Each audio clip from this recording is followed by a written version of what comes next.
Vamos falar hoje sobre o papel do cardiologista dentro da apneia obstrutiva do sono. Vocês já sabem, mas eu vou relembrar. A apneia obstrutiva do sono, ela afeta aí 30% da população adulta brasileira. E quando nós falamos de uma população com cardiopatias, pressão alta, AVC prévio, angina, pacientes com história de cardiopatia isquêmica, insuficiência cardíaca, fibrilação atrial, essa prevalência aumenta de forma assustadora. Então, falar de sono faz parte sim da consulta de todo cardiologista. Hoje, meu objetivo é esclarecer os principais pontos quando a gente fala sobre a apneia obstrutiva do sono e distúrbio respiratório do sono, de uma forma mais clara e objetiva dentro da atuação do cardiologista. Vamos lá. Eu gosto muito desse posicionamento da Sociedade Brasileira de Cardiologia sobre distúrbios do sono, porque de uma maneira clara eles vão falando cada ponto importante e relevante dentro da prática clínica. Quando a gente começa a entender um pouco mais sobre a apneia obstrutiva do sono, a gente tem que ter em mente que trata-se de uma doença, que a fisiopatogenia é colapsabilidade e estreitamento. Gosto de fazer a analogia do canudo. Quando a gente está tomando um suco de laranja, com o canudo, a gente vai ter uma colapsabilidade das paredes desse canudo. E o mesmo ocorre dentro da nossa via aérea. Quando a gente tem essa colapsabilidade, a gente vai ter uma alteração da nossa pressão intratorácica, o que vai alterar o nosso retorno venoso e vai aumentar a nossa pós-carga, alterando toda a função do nosso ventrículo esquerdo. E em alguns pacientes, nós também teremos a hipertensão pulmonar e alteração dentro do ventrículo direito também. Então, sim, esse é um papo para cardiologista. Além da colapsabilidade, nós vamos ter dentro da apneia obstrutiva do sono o estreitamento dessa via aérea. Que analogia também faço com o canudo, quando a gente está tomando um suco. Quando vocês estão tomando um suco e vai, por exemplo, uma semente da laranja para o nosso canudo. A gente não consegue puxar aquele suco, não é mesmo? Essa obstrução no canudo, na via aérea, é causado no adulto por aumento de amígdala, aumento de adenoide, desvio septal ou alguma outra alteração crânioencefálica que dificulte a passagem de ar. Tudo isso vai se relacionar com os fatores de risco.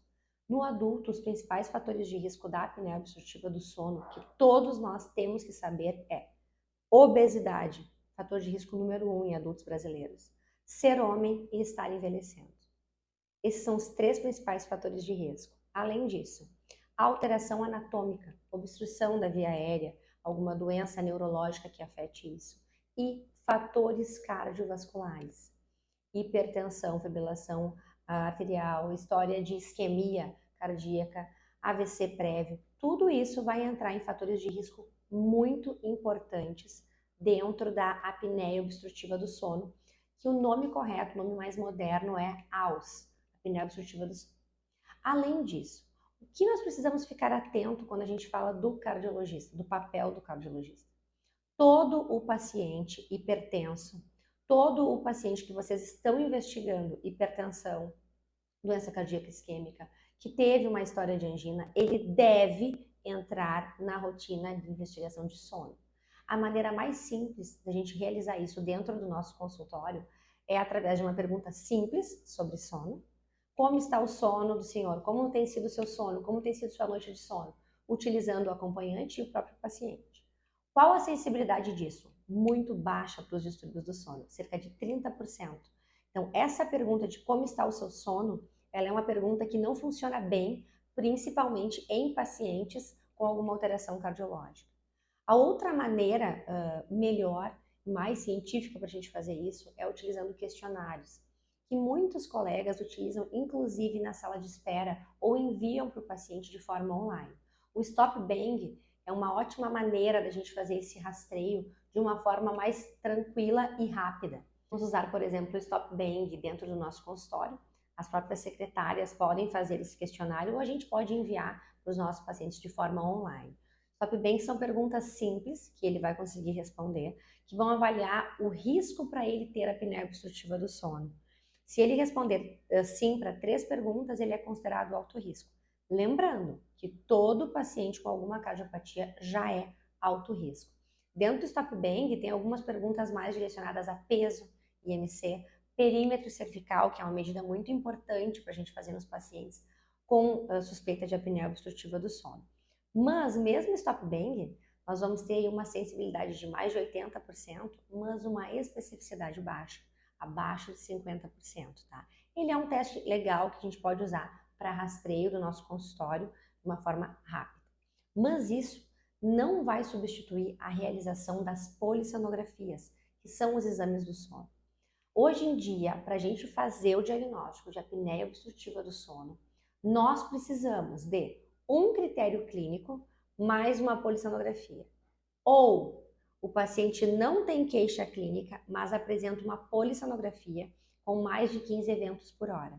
Ou seja, a polissonografia é indispensável ao diagnóstico de apneia obstrutiva do sono. A clínica não é tão importante quanto a polissonografia quando a gente fala de apneia obstrutiva do sono. Por quê, gente? Porque o paciente não sabe o que ele faz à noite. Ele não sabe. Então, ele não vai poder te informar com clareza o que acontece. Então, a gente tem que ficar esperto para os sintomas associados. O que todo cardiologista tem que saber? Sonolência ocorre em um tipo de apneia obstrutiva do sono, em um fenótipo, em um perfil de paciente sonolento, que inclusive responde melhor ao CPAP. Mas existem outros perfis. Existe o paciente magro com algo obstrutivo em orofaringe. Existe a mulher com insônia de meia idade que vai ter outros sintomas como cefaleia matinal, como noctúria, como desconforto torácico durante a noite. Existem os sintomas relacionados a comportamento, irritabilidade, cansaço diurno, sensação de fadiga. Existe também a questão da hipertensão refratária, que muitas vezes é um sinal de alerta e isso chega primeiro ao cardiologista. Então nós vamos ter aí a apneia obstrutiva do sono, uma principal causa de hipertensão refratária, uma prevalência de mais de 80% dentro desse quadro de pacientes, que é um momento que eu acredito que o cardiologista pode atuar de uma maneira, inclusive, diagnóstica precisa nesses diagnósticos de hipertensão refratária. Então, a polissonografia ela é indispensável. Como que a gente vai fazer essa polissonografia? Como que eu vou escolher a polissonografia para o meu paciente? Vocês já sabem que os pacientes de vocês são alto risco.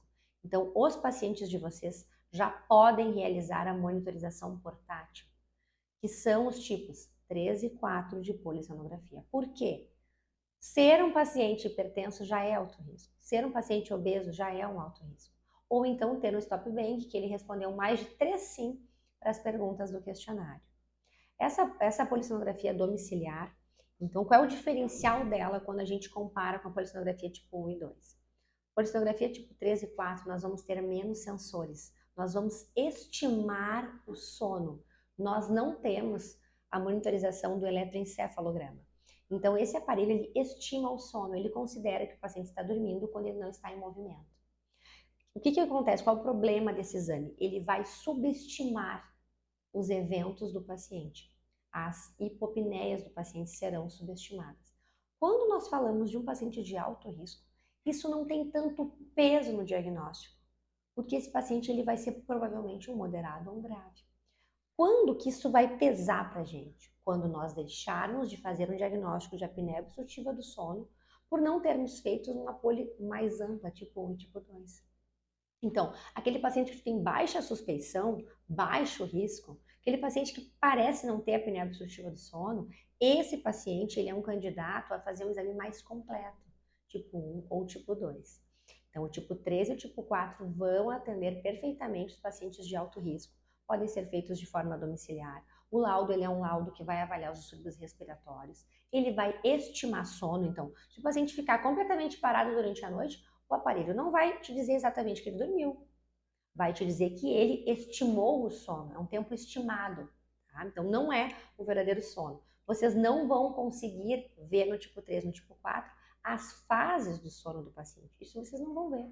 Mas vocês vão ter um diagnóstico real de apneia obstrutiva do sono baseado no índice de apneia e hipopneia, no tipo 3, e baseado no índice de dessaturação no tipo 4, que é um índice que equivale ao índice de apneia e hipopneia. O IDO equivale ao índice de apneia e hipopneia e é ainda o principal marcador para o diagnóstico da apneia obstrutiva do sono. Existe muita discussão dentro disso, com a utilização de outros marcadores.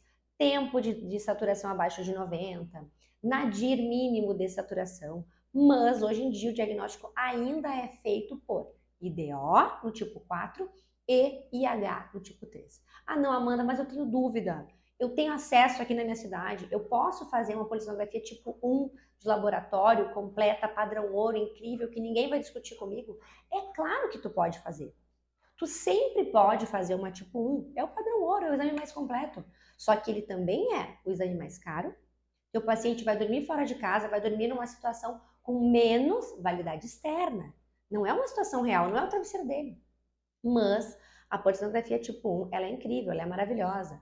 Ela é o padrão ouro. Ela é o exame de escolha nas crianças. Ela é o exame que nós fazemos para avaliar distúrbio comportamental do sono REM, síndrome das pernas inquietas, quando nós temos suspeitas de doenças um pouco mais complexas, epilepsia, convulsões durante o sono. Mas ele não é o exame que nós fazemos mais na prática, pela questão custo, comodidade, tempo de diagnóstico. Porque nós precisamos tratar esse paciente de uma forma mais rápida. Nós precisamos fazer o diagnóstico da apneia, compensar esse paciente, até porque são pacientes de alto risco. A tipo 2, Amanda. A tipo 2, eu já li que ela estima sono. Não, a tipo 2, ela fala a verdade do sono.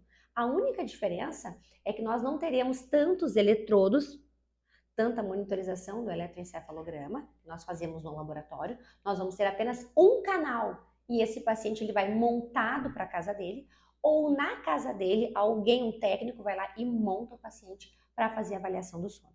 Gosto bastante do tipo 2. O problema do tipo 2 ainda é o custo, a questão da montagem, que o paciente não consegue se automontar, como o tipo 3 e o tipo 4, mas ele é um exame muito interessante, nós realizamos esse exame, ele vai dar uma visão real das fases do sono desse paciente, tá?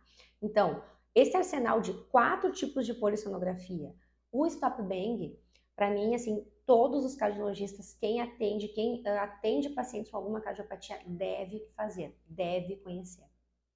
Falei um pouco para vocês sobre os sinais e sintomas, então, que esse fenótipo do paciente sonolento que a gente leu nos livros, que a gente vê nos estudos, ele é um fenótipo. Existem muitos outros fenótipos e por isso que nós precisamos fazer este rastreio. Nós temos que fazer esse rastreio. Se nós não procurarmos de forma ativa esses pacientes, nós não vamos fazer os diagnósticos de apneia obstrutiva do sono. Tanto que cerca de 80% dos pacientes com apneia obstrutiva do sono, eles não recebem diagnóstico nos Estados Unidos. E aqui no Brasil não é muito diferente disso, né? Na verdade é ao contrário, aqui nós temos um atraso ainda maior para fazermos esses diagnósticos dentro de apneia obstrutiva do sono. Depois que vocês fizeram a polissonografia, depois que vocês receberam esse laudo desse exame, o que é importante vocês verem? Receberam lá uma polissonografia tipo 3, tipo 4. Como eu sei que esse exame é válido? Todo exame de polissonografia precisa ter pelo menos 4 horas de sono, tá? Ele precisa ser feito numa situação mais real possível. Se o paciente toma vinho de noite, ele tem que fazer o exame tomando vinho de noite na sua casa. No hospital não é possível. Se no hospital ele foi lá fazer o exame, ele toma diazepam para dormir, ele tem que tomar o diazepam para dormir, tá? Então a gente tem que fazer mais próximo do que ele tem na casa dele. Recebeu o exame é válido, tem mais de 4 horas. O paciente contou que esse exame ele foi bem realizado, que ele conseguiu fazer, foi um exame típico. Ah, doutora, aquela noite é uma noite bem típica que acontece comigo. Vocês vão olhar o exame, vocês vão começar olhando esse exame. Eu costumo olhar esse exame já na última folhinha, que é a folhinha do hipnograma, onde vocês vão ter um resumo da noite dele em gráfico. Vocês vão procurar não apenas o índice de apneia e hipopneia, e não apenas o IDO. Vocês vão olhar também como esse paciente se comportou, a posição que ele teve durante a noite, a frequência cardíaca que ele teve durante a noite, como ele se comportou. Se vocês puderem ver os estágios do sono, é interessante olhar a polissonografia tipo 1, tipo 2, mas se vocês não tiverem os estágios do sono, vocês vão estimar que esse paciente esteve dormindo e vão fazer um diagnóstico, sim, de distúrbios respiratórios. Outro ponto, chegou o meu exame, Amanda. Eu tenho um paciente aqui que é hipertenso. Ele é um paciente de 60 anos. Eu nunca sei o que eu vou fazer. Vem leve, vem moderado, vem grave. O que eu vou fazer com esse paciente? Bom, pessoal, primeiro passo. Se esse paciente tem alguma doença cardíaca e está em acompanhamento com vocês, vocês devem realizar o ecocardiograma para fazer uma avaliação da estrutura cardíaca, do funcionamento das câmaras cardíacas. Se esse paciente tiver qualquer alteração de remodelamento, hipertrofia, um paciente já com alterações de câmaras cardíacas, ele já é um candidato mais provável ao uso do CPAP, tá? Todo paciente que já tem alterações estruturais, nós já temos essa probabilidade maior que esse paciente vá usar o CPAP. Mas nós podemos encontrar um paciente de 60 anos com um desvio septal, com uma amígdala hipertrófica e que pode se beneficiar de uma cirurgia. Então a gente tem que colocar as opções para o paciente. Quando um paciente leve chega para a gente tem mais opções. Quando um paciente grave chega, a gente não pode perder tempo, a gente não pode deixar esse paciente em risco, pensando sobre uma cirurgia, realizando uma grande investigação. Então, de uma forma geral, não está errado a gente indicar CPAP para o paciente que ronca, que tem apneia leve, apneia moderada ou apneia grave. Não está errado. O CPAP, ele sempre abrange esses pacientes. Mas nós sempre buscamos outras alternativas para este paciente. E nós precisamos entender qual é a dor desse paciente. Será que esse paciente veio tratar o sono porque ele ronca? Ah, bom, vamos ver essa parte. Não, doutor, ele veio, ele nem sabia que ele tinha apneia, ele veio porque ele tem uma hipertensão refratária. Então tem que entender o motivo desse paciente estar sendo investigado por sono. Veio uma apneia leve, Amanda. O paciente não tem nenhuma doença estrutural. Posso deixar ele com dieta, perda de peso de 10% do peso, atividade física 3 vezes na semana, pelo menos meia hora, quando a gente fala em sono, e reavaliar em 3 meses? Posso. Veio uma apneia moderada, Amanda. É um paciente que tem um desvio septal, é um paciente que tem uma amígdala grande, encaminhar para um otorrino, realizar uma videonasofibrolaringoscopia, ver a possibilidade cirúrgica, ver se o paciente tem interesse em cirurgia. Existem tumores que podem obstruir a via aérea e podem sim aumentar ou iniciar uma apneia obstrutiva do sono, então muitas vezes é importante a gente realizar a videonasofibrolaringoscopia. Tem uma ilusão nas cirurgias nasais, tá? Nós temos um ganho de 30% de índice de apneia e hipopneia quando a gente realiza uma cirurgia nasal funcional, desvio de septo, por exemplo. Mas nós não vamos curar a apneia obstrutiva do sono, porque a apneia obstrutiva do sono, ela é uma doença crônica, assim como pressão alta. Ela é baseada não só em estrutura de via aérea, mas também em genética, em colágeno. Então é uma estrutura muito complexa, é uma doença complexa para nós curarmos do ponto de vista cirúrgico. Além das cirurgias nasais, nós também temos as cirurgias orofaríngeas. Hoje em dia, a faringoplastia lateral, uma cirurgia muito utilizada. No passado, era uvalopalatofaringoplastia. Essa cirurgia é cada vez bem menos realizada. Hoje em dia, a gente faz a faringolateral. Porque a gente entendeu que quando a gente expande para lateral, a gente ganha mais espaço dentro da via aérea. É uma opção. Amanda, é uma opção no meu idoso, 65 anos, cheio de comorbidade? Não, gente, não é uma opção. Uma opção para o teu idoso cheio de comorbidade é o uso do CPAP. É ele que vai garantir uma queda da pressão arterial de 2,5 centímetros de mercúrio. É muito importante essa queda, tu vai conseguir monitorar o teu paciente com CPAP com mais facilidade. Mas existe uma gama de tratamento. Aparelho intraoral, fonoterapia, nutricionista, cirurgia bariátrica, cirurgias do otorrino, faringolateral, desvio septal, turbinoplastia. E existe o avanço crânio-maxilo. Então, tudo isso é arsenal terapêutico. O cardiologista não erra quando ele indica para o paciente dele CPAP. O cardiologista não erra. É claro que é importante avaliar a via aérea com o otorrino, muito importante, mas ele vai ter um tempo para fazer isso. Vocês têm que salvar a vida do paciente de vocês. Vocês têm que diminuir a hipertensão refratária, vocês têm que diminuir a chance de uma nova fibrilação atrial, vocês têm que diminuir a chance dele ter um AVC. Vocês já sabem que na população de vocês isso é altamente prevalente. Então, o tempo também é importante desse acompanhamento. A decisão do tratamento, de uma forma resumida, é isso. Todo paciente com apneia obstrutiva do sono deve perder peso, mesmo que magro. 10% de redução de peso vai reduzir a apneia obstrutiva do sono, tá? Pelo menos 25% até 50% vai reduzir o índice de apneia e hipopneia. Atividade física, 3 vezes na semana, 30 minutos, vocês não erram. Além disso, fonoterapia, vocês não erram. Fonoterapia para ronco, reduz o ronco, o timbre do ronco, e reduz também apneias leves. Aparelho intraoral, Amanda, Posso indicar para o meu paciente? Pode indicar, mas aparelho intraoral não tem uma ação nas apneias obstrutivas moderadas e graves, mas ele melhora o ronco e ele melhora a apneia leve. Amanda, cirurgia. Será que meu paciente vai querer operar? Quanto ele vai ter de ganho? Encaminha para o otorrinolaringologista, vai ver essa via aérea. Principalmente tabagista, alcoolista, lembrem sempre do câncer de laringe, lembrem sempre do câncer de base de língua, que é também um fator que pode piorar a apneia obstrutiva do sono e a qualidade do sono dele. Amanda, então quer dizer que não é errado eu indicar CPAP para o meu paciente leve e meu paciente roncador? Não é errado. É um tratamento excelente. Se o teu paciente vai ter adesão, é outra história. O que é adesão no CPAP? O que é sucesso no CPAP? Sucesso no CPAP é quando ele tem uma redução de 50% da apneia obstrutiva do sono dele. Ai, Amanda, meu paciente ele tinha uma apneia obstrutiva do sono de 30. Ele está em 15 com CPAP. Ele está triste. Ele teve sucesso. Ele reduziu em 50%. Nós não estamos no ideal, mas ele reduziu. Como que eu vou acompanhar o meu paciente cardiopata, usuário de CPAP? A cada 3 meses ele vai voltar no teu consultório, essa máquina, esse dispositivo do CPAP vai emitir um relatório e tu vai conseguir olhar e acompanhar o uso do CPAP. Tu vai acompanhar o índice de apneia e hipopneia dele. Tu vai melhorar muito a adesão ao tratamento dele, fazendo esse acompanhamento com o CPAP. Não precisa repetir polissonografia, gente. Não precisa. Tu vai repetir polissono, tipo 1, 2, 3 ou 4, quando tu tiver dúvida. Meu paciente perdeu peso, fez uma bariátrica. Tá me dizendo que não precisa mais usar CPAP. Vamos olhar, vamos fazer um exame diagnóstico, tá? Mas no geral a gente faz acompanhamento utilizando o relatório do próprio CPAP. Hoje em dia existem aparelhos incríveis, que até no teu celular tu consegue obter um relatório, tá? Não vamos perder o ranço do CPAP.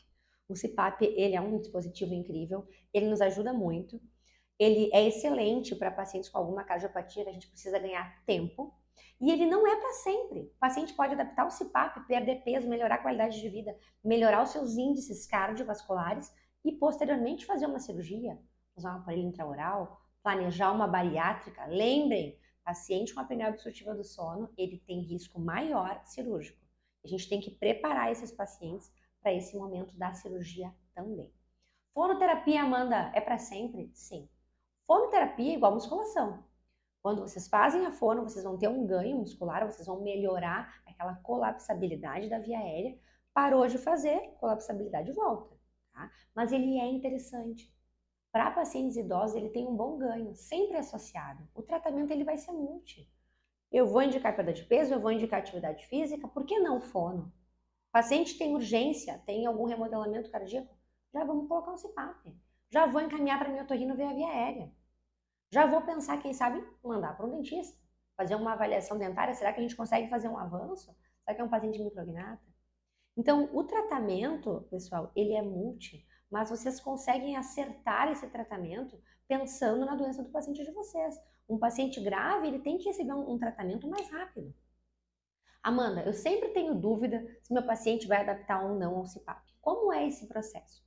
Depois que vocês receberam o laudo da polissonografia, que vocês olharam esse laudo, vocês olharam o hipnograma, vocês tiraram a conclusão de vocês e vocês optaram pelo CPAP, esse teste do aparelho CPAP, teste do dispositivo CPAP, ele é feito ou em laboratório, o paciente dorme uma noite com o aparelho, ou ele é feito em casa, 3 dias, 4 dias, 5 dias, o ideal seriam 7 dias com esse CPAP. Ele vai aprender um pouco sobre o aparelho, ele vai conhecer as máscaras e nós vamos ver qual a pressão interessante para esse paciente. E nós vamos decidir em conjunto se ele vai usar uma pressão automática ou se ele vai usar uma pressão com alguma variabilidade. O ajuste do CPAP é fundamental para a adesão do paciente. O paciente que é sonolento, ele passa uma noite com o CPAP e ele ama o aparelho. Já o paciente não sonolento, ele é mais resistente, ele não vai ter uma melhora tão rápida. Nós sabemos que para termos melhoras cognitivas com o CPAP, precisamos de pelo menos 6 horas de uso. Então, o uso, a constância do aparelho e a adesão do paciente ao CPAP, ele é um ponto muito importante no fator de risco cardiovascular, tá? E vocês começam a ver no consultório isso, com a redução da pressão arterial, com a melhora da distribuição dos fluidos. Ele age também no sistema renina-angiotensina, então vocês vão ter uma redução de algumas medicações. Então, vocês vão precisar acompanhar esse paciente de perto. Também é papel do cardiologista. Amanda, eu posso usar vários métodos de tratamento dentro do meu paciente. Ele pode ter um CPAP, um aparelho intraoral para quando ele viaja. Ele pode fazer uma época fonoterapia? É claro que pode. Amanda, ele não conseguiu adaptar porque ele tem um nariz torto. Ele usou um tempo do CPAP, não gostou e agora ele quer fazer uma cirurgia. Ok? Vamos fazer a cirurgia do desvio com o otorrinolaringologista, vamos melhorar o uso do CPAP e a pressão do CPAP vai cair. Esse paciente vai voltar mais satisfeito. Então, quando eu falo em tratamento, não existe uma receita de bolo. É multi, sim. A gente tem que entender a individualidade e a queixa do paciente. Mas a gente tem que mostrar para o paciente o benefício dele realizar o tratamento da apneia obstrutiva do sono. A gente tem que sair desse assunto raso só para o ronco, só para o parceiro. Não. O maior beneficiado em tratar a apneia obstrutiva do sono é o paciente. Os efeitos na hipertensão do paciente, que ocorrem durante a noite na apneia obstrutiva do sono, eles são vistos durante o dia. É simplesmente a maior causa de hipertensão refratária. É um grande fator de descompensação de arritmias. É um grande fator de risco cardiovascular e sim, é papel do cardiologista e de todos os médicos que atendem esse paciente entenderem o que ocorre com 1/3 da vida dele, que é a questão do sono. Existem muitas discussões ainda sobre qual o papel exato da polissonografia. Existe hoje em dia uma grande pressão para o diagnóstico realizado nesses aparelhos portáteis pelo próprio paciente, WatchPat, iPhone, vários aplicativos. Nenhum desses aplicativos faz diagnóstico de ronco-apneia, mas ele é legal para o paciente acompanhar. Ele é mais um fator para o paciente fazer adesão no teu consultório, para o paciente voltar à tua consulta. Eu quero te dizer que, da mesma maneira que tu acompanha os teus pacientes hipertensos, com diário de pressão, a mesma maneira que tu faz um ecocardio em pacientes que precisam aí uma vez por ano, tu vai acompanhar os teus pacientes usuários de CPAP ou que realizaram uma cirurgia do ronco e da apneia. Eles ainda são pacientes do cardiologista. Lembrando que a apneia obstrutiva do sono, a privação do sono e a insônia, elas interferem negativamente no sistema nervoso autônomo. E elas interferem sim de forma direta em toda a fisiopatogenia do risco cardiovascular. Interferem inclusive no acúmulo de gordura. Interfere inclusive na microarquitetura do sono. Então é um paciente que vai ter um ganho de memória, vai ter um ganho de cognição muito importante. Eu vou deixar para vocês aqui o meu contato, se vocês precisarem me chamar, tiverem alguma dúvida, quiserem esclarecer mais algum assunto, eu estou à disposição e esse assunto é infinito e eu adoro discutir esse tipo de indicação com vocês. Abração!